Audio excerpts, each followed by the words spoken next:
Delight IAS पर आप सभी का एक बार फिर से बहुत बहुत स्वागत है। तो यूपीएससी का मेंस एग्जामिनेशन अब स्टार्ट हो चुका है और 2 पेपर 3 पेपर हो भी चुके हैं। उसको लेकर जो एक हिंट निकल के आया है, इवन यूपीएससी का प्रीलिम्स एग्जामिनेशन जो 2024 का हुआ है उसको देखकर भी कुछ बातें निकल कर आई हैं। तो उससे देख के एक अंदाज़ा यह लगाया जा सकता है कि क्या यूपीएससी अब बदल चुका है ना। इस टॉपिक को लेकर हम लोग थोड़ा सा डिटेल में बात करेंगे और कौन कौन सी ऐसी चीजें हैं जो इस बात की तरफ इशारा कर रही हैं कि शायद अब यूपीएससी जो है अनप्रेडिक्टेबल पब्लिक सर्विस कमीशन ना रहकर यूनियन पब्लिक सर्विस कमीशन की तरह ही काम करे। आप कहोगे सर कौन सा ऐसी चीज है, मतलब कौन सा बदलाव देखने को मिल रहा है। सबसे पहली चीज तो ये है कि आप लोगों को पता है कि यूपीएससी ने जो 2018 से लेके 2022 तक जो पेपर पूछे हैं, इसमें स्पेसिफिकली आपको प्रीलिम्स पे ज्यादा फोकस करना होगा। प्रीलिम्स के 2 पेपर हैं, एक जीएस का पेपर और एक सीसेट का पेपर जो है। इन दोनों पेपर को लेकर अगर आप लोग चीजें देखेंगे तो आपको समझ में आएगा कि जीएस का पेपर बहुत ही ज्यादा मुश्किल कर दिया यूपीएससी ने। मैं फिर से कह रहा हूं, इस टाइम पीरियड में आपको देखना होगा 2018 से 2022 तक, है ना। और इवन 2023 का पेपर भी आप इसमें शामिल करिए। इस टाइम में अगर आप देखोगे तो जीएस का पेपर बहुत ही ज्यादा डिफिकल्ट कर दिया गया और इवन सीसेट को भी बहुत ज्यादा मुश्किल बना दिया गया, ताकि बच्चे जो हैं लगभग 66 मार्क्स को भी सिक्योर करना उनके लिए थोड़ा सा मुश्किल हो जाए। लेकिन अगर हम लोग देखें इसके बाद की कहानी, है ना, इससे हुआ क्या। इससे एक तो यूपीएससी की बहुत ज्यादा आलोचना देखने को मिली। आलोचना किस चीज को लेकर, इस चीज को लेकर यूपीएससी की आलोचना हुई कि जीएस का पेपर आपने इतना मुश्किल कर दिया गया है, सीसेट का पेपर इतना मुश्किल कर दिया गया है, इसके चलते आप चाहते क्या हो।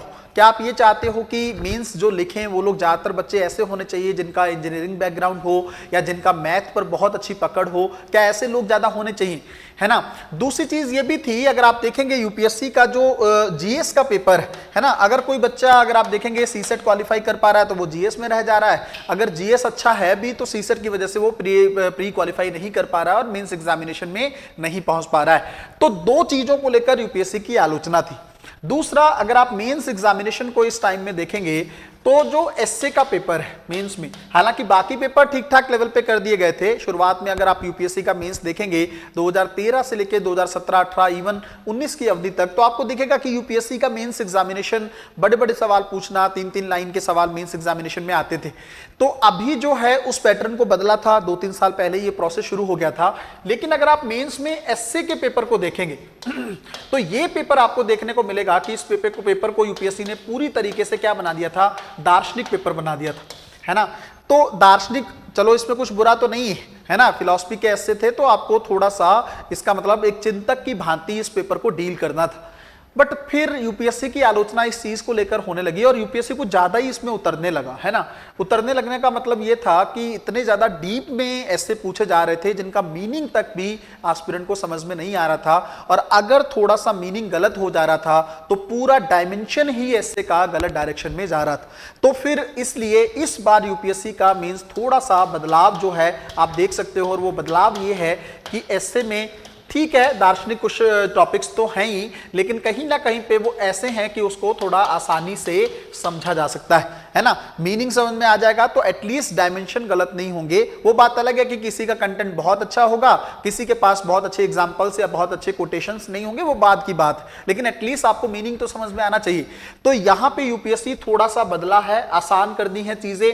इवन यूपीएससी के मेंस एग्जामिनेशन में भी अगर आप देखेंगे वही बदलाव रहा है। कॉमन से क्वेश्चन जो है ग्राउंड वाटर को लेकर चीजें पूछी गई हैं, साइक्लोन को लेकर पूछा गया है ना, वर्ल्ड हिस्ट्री फिर से वापस हुई है। तो कहीं ना कहीं पे कुछ ऐसे हिंट यूपीएससी ने दिए हैं कि अब जो पेपर है वो थोड़ा सा एक हिसाब से यूपीएससी अपनी एक लिबरल अप्रोच को दिखा रहा है, कि जो एक मेंटालिटी बन गई है बच्चों के मन में कि बहुत ही ज्यादा संस्था ने पेपर को डिफिकल्ट कर दिया है, उस मेंटालिटी को थोड़ा सा चेंज करने का प्रयास यूपीएससी कर रहा है। तो ये जो चीज है ये क्यों हो रही है, ये बदलाव का कारण क्या है। एक तो सबसे बड़ा कारण मैंने अभी आप लोगों को बताया कि यूपीएससी की आलोचना बहुत ज्यादा हो रही थी, है ना। तो आप कहेंगे क्या सर यूपीएससी की आलोचना से यूपीएससी को बदल जाना चाहिए। बात आलोचना की नहीं है। देखो आप थोड़ा सा इस चीज को देखेंगे कि बहुत सारे बच्चों का जो करियर है ना, बहुत सारे बच्चों का जो करियर है वो खराब हो रहा था। बहुत कई साल उनको सिलेक्शन को लेकर लग रहे थे, एक एक 2-2 नंबर से चूक रहे हैं। यूपीएससी का ईगो भी इस डायरेक्शन में वर्क कर रहा था कि कट ऑफ जो है वो बहुत ज्यादा नहीं जानी चाहिए, 50% से कट ऑफ जो है वो कमी रहे यूपीएससी की प्रीलिम्स एग्जामिनेशन की। अब थोड़ा सा इस ईगो से यूपीएससी हटा है। इस बार का प्रीलिम्स एग्जामिनेशन अगर आप देखेंगे 2024 का जो हुआ ठीक ठाक पेपर था जिसको हैंडल किया जा सकता है। इवन प्रीलिम्स में ही आप लोग इस बार का सीसेट अगर देखेंगे कंपैरेटिवली पिछले 2-3 साल के सीसेट से काफी बेटर पेपर था, और ऐसा ही पेपर होना चाहिए ताकि जो बच्चा सीरियसली तैयारी कर रहा है कम से कम उसको मेंस लिखने का मौका तो मिले। प्री में ही बच्चा वो छट जा रहा है और उसके कई साल जो है करियर के खराब हो जा रहे हैं इस चीज को लेकर। एक सवाल यहां पे ये भी निकल के आता है, क्या सरकार का कोई कंट्रोल है क्या इसके अंदर, मतलब सरकार ने कोई ऐसे हिंट किए हैं? इसको लेकर मैं आपको इतना कह सकता हूं कि ऐसा हो सकता है, मतलब ये संभव है। कैसे? एक तो आपको पता है कि पूजा खेड़कर का जो मैटर चला उस मैटर में यूपीएससी की बहुत ज्यादा आलोचना हुई, है ना। यूपीएससी सवालों के घेरे में आ गया और यूपीएससी से पूछा जाने लगा कि आप क्या कर रहे हो भाई। इससे पहले एक बार और यूपीएससी घेरे में आया था सवालों पे, जब लबासना की तरफ से रिपोर्ट्स आई थी कि बहुत अच्छे अधिकारी जो हैं वहां पे यूपीएससी अच्छे लोगों का इंटरव्यू करके वहां पे नहीं भेज रहा है। इसका मतलब एक सवाल तब खड़ा हुआ था, एक सवाल अब खड़ा हुआ है कि पूजा खेड़कर के मैटर में यूपीएससी काफी हद तक विफल प्रतीत हुआ है ना। इतने सारे डॉक्यूमेंट जाली थे, इतनी सारी चीजें वैसी थी। तो इसके चलते आपको पता है यूपीएससी के जो चेयरमैन है, यूपीएससी के अभी चेयरमैन थे, उन्होंने इस्तीफा दे दिया था और नई चेयरमैन आई हैं अब, है ना। तो हमें ये पता है उसके चलते भी थोड़ा सुधार देखने को मिल सकता है ना, आने वाले टाइम में। सिंपल सी बात इतनी है कि सरकार ये चाहती है कि यूपीएससी की जो छवि अभी तक रही है वो छवि बरकरार रहनी चाहिए, है ना। कुछ सरकार के भी कारण रहे हैं, सरकार भी थोड़ा सा प्रभाव स्टैब्लिश करने का प्रयास कर रही थी पिछले कई सालों में संस्थान पर। इवन उसके बाद लबासना में भी थोड़ा बहुत ऐसी चीजें जैसे फाउंडेशन कोर्स के बेस पर कैडर का अलॉटमेंट करना, ये सारी चीजें कहीं ना कहीं पे दिखा रही थी कि यूपीएससी थोड़ा सा प्रभावशील तरीके से काम कर रहा है। लेकिन अब सरकार थोड़ा सा हिंट देती हुई प्रतीत हो रही है कि इसको थोड़ा फ्री करना चाहिए इस संस्थान को। दूसरी चीज ये है कि यूपीएससी आने वाले टाइम में प्रेडिक्शन क्या हो सकती है कि भविष्य अब क्या कैसा रहने वाला है, तो इसको लेकर मैं आपको 2-4 चीजें बताने वाला हूं, ध्यान से समझिएगा, है ना। खास करके जो बच्चे 2025 में एग्जामिनेशन देने वाले हैं उनके लिए बहुत हेल्प करेगा ये, है ना। 25, 26, 27 जो भी देने वाले हैं, ध्यान से सुनिएगा। पहला पॉइंट तो ये है, क्या पेपर अब ऐसा ही रहेगा? बिल्कुल सही बात।